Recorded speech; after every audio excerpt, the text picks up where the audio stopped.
अमरीकी शहरियों की अक्सरियत डोनाल्ड ट्रंप की माशी पॉलिसियों से नाखुश हैं। अमरीकी अखबार वॉल स्ट्रीट जर्नल ने नया सर्वे जारी कर दिया।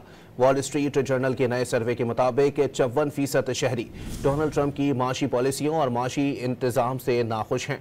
42% ने ट्रंप की पॉलिसियों पर इत्मीनान का इजहार कर दिया।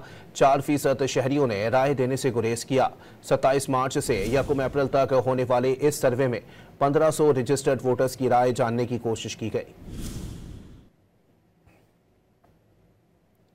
अमरीकी शहरियों की अक्सरियत डोनाल्ड ट्रंप की माशी पॉलिसियों से नाखुश हैं। अमरीकी अखबार वॉल स्ट्रीट जर्नल ने नया सर्वे जारी कर दिया।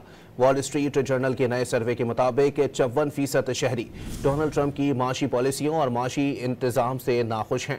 42% ने ट्रंप की पॉलिसियों पर इत्मीनान का इजहार कर दिया।